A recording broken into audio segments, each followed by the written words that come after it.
Semoga Allah segera memudahkan Anda untuk mencari nafkah. Kemudian, maksud Anda itu baik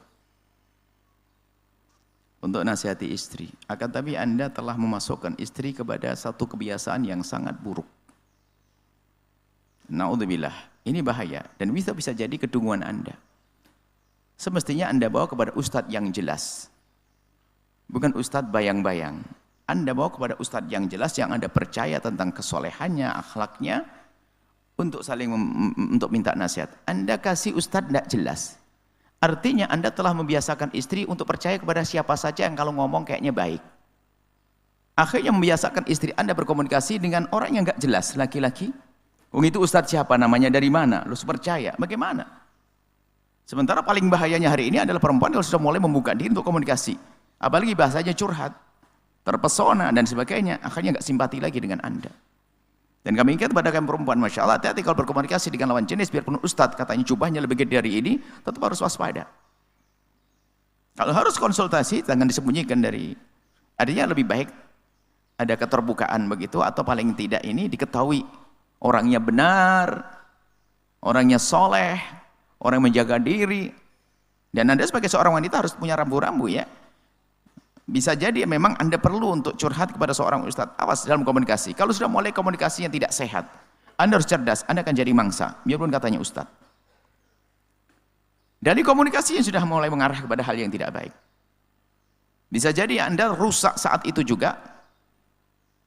Anda merasa bahasanya ustadz ini enak banget diajak ngomong, bukan kayak suami saya. Dari itu. Nah, ini bahaya terpesona. Kedua, kalau tiba-tiba ustadz mengajak Anda sesuatu yang tidak baik, biarpun tidak kayak Anda diajak ngomong berdua, khalwah, awas hati-hati, jangan percaya. Pokoknya justru kami ingatkan pada kaum wanita, konsultasi dengan kaum pria, biarpun ustadz katanya imamahnya lebih gede dari ini dan seterusnya, hati-hati. Anda tuh lembut, saya tidak mengatakan Anda lemah. Lembut, Anda itu gampang masuk nanti. Kemana-mana, kerayuan sedikit kena nanti. Apalagi mohon maaf yang di rumahnya, karena permasalahan ini adalah mudah kena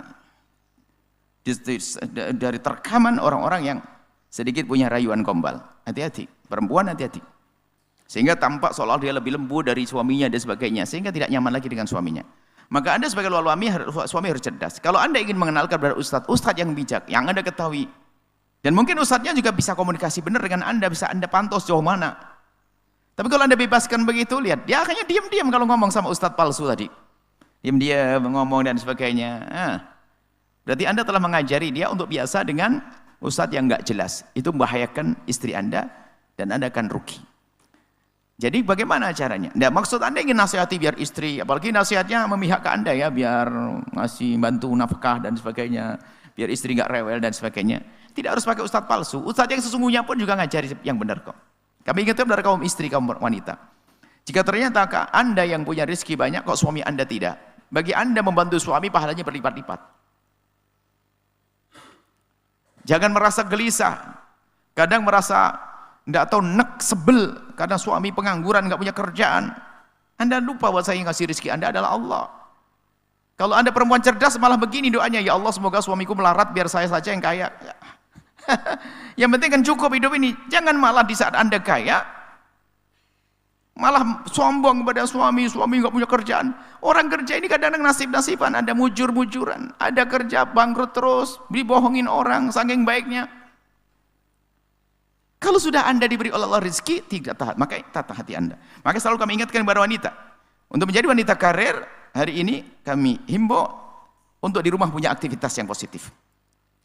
Di saat menjadi wanita karir, syaratnya Anda memang harus izin suami, pekerjaannya terhormat, kemudian tidak meninggalkan kewajiban batin. Yang terakhir adalah pastikan Anda, wahai perempuan, jika Anda punya karir, apalagi punya penghasilan lebih tinggi dari suami, pastikan Anda semakin tawadhu. Permasalahannya adalah di saat seorang istri punya kelebihan, di sini mulai bukan benci pada suami, akan tapi mewataknya. Congkak ngomong sama suami, sama temen arisannya, senyumnya luar biasa. Tapi kalau sama suami, sedikit nadanya agak kan.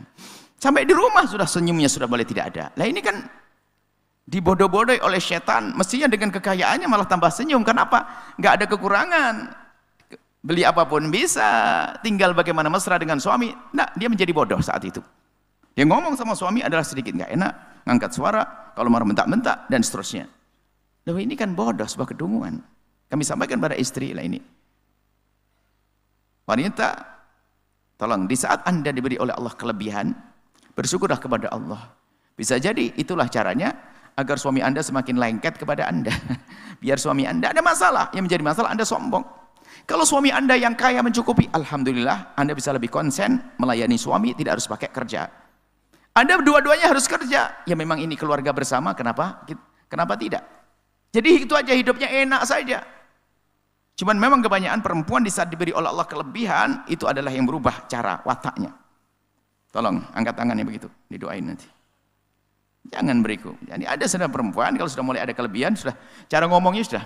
Kan di sini ada rombongan ibu-ibu, waktu itu bukan ibu ini, ada ibu-ibu ngomong, katanya keluarganya cukup dan sebagainya. Kita hanya ngomong begini, ibu-ibu, banyak loh ibu-ibu yang mulai sukses dan sebagainya, apalagi ibu-ibu, ini kan ibu-ibu bisnis, di sini mah baik-baik, ada orang di sana, ibu-ibu bisnis itu Masya Allah, kalau di kantornya dengan bawahannya bisa ngomong enak, tapi kalau ngomong sama suaminya itu nadanya naik, langsung dia ngomong, Buya itu saya banget itu. Bukan ibu saja, belakangnya kayak sama, ketawa semua, berarti kan ya, artinya banyak perempuan bodoh seperti itu. Ingat, jangan Anda menjadi wanita bodoh. Di saat Allah memberikan kelebihan kepada Anda rizki, nafkah, bersyukurlah. Mungkin dengan inilah aku bisa mengatur lebih baik lagi, lebih indah lagi. Keindahan itu yang mahal, bukan mencari uang tok, ternyata setelah itu rumah tangga berantakan. Kemudian para suami, jangan biasa ongkang-ongkang, itu lelaki dungu, ongkang-ongkang, nggak mau kerja, berusaha ya. Kalau ternyata sudah berusaha kok nggak dapat apa-apa, tidak dosa. Yang penting berusaha, gerak, kerja, berusaha cari nafkah. Ada suami nganggur tok, bahaya ini. Minta doa pada istri, wah ini repot. Ada seorang perempuan juga ngadu kepada kami, Buya suami saya baik banget, Masya Allah. Alhamdulillah, cuman Buya Masya Allah, hanya suami saya ini kurang perhatian urusan nafkah. Terus gimana? Yang cari duit siapa? Saya Buya kerja di pasar. Terus suami kerja apa? Kerjaannya sekarang suami saya baik banget sih, hadir pengajian terus. Masya Allah, rajin. Wah ini mungkin salah ngajinya di mana? Iya Buya, ngajinya sama Buya. Wah ini kurang ajar ini, ngaji sama kami nggak mau ngasih nafkah ini. Wah ini dungu sekali ini, mohon maaf ya. Habis ini kerja cari uang, cari nafkah. Kalau nggak dapat nggak dosa. Ongkang-ongkang nggak bener itu. Mungkin ini sedikit nasihat untuk dua-duanya deh. Kenapa kok sampai Anda begitu, tadi penanya, tapi Anda dengan cara begitu juga nggak benar, khawatir mengajari istri untuk biasa komunikasi dengan Ustaz. Mohon maaf ya para wanita. Komunikasi dengan laki-laki, laki-laki tetap laki-laki. Siapapun, laki-laki tetap laki-laki. Bisa saja dia menjadi yang katanya jubah sejuk, Masya Allah, tasbihan, bisa saja berubah. Mungkin dia terpesona dengan Anda, atau Anda terpesona dengan dia. Berubah, hati-hati. Maka itulah aturan dalam Islam, ada lawan jenis harus ada batasan, rambu-rambunya. Biarpun mohon maaf katanya jubahnya sudah tua kakek-kakek. Harus ada rambu-rambunya. Apalagi Anda dipanggil ke sini berdua ngomong di kamar, nggak boleh, haram. Khalwah haram. Kalau memang dia orang mengambil ada temannya ngobrol, menasihati, kurang lebih seperti itu. Semoga Allah menjaga kita semuanya. Wallahu a'lam bishawab. Setelah Anda menyaksikan video ini, jangan lupa berselawat kepada baginda Nabi Muhammad sallallahu alaihi wa alihi wa sahbihi wasallam.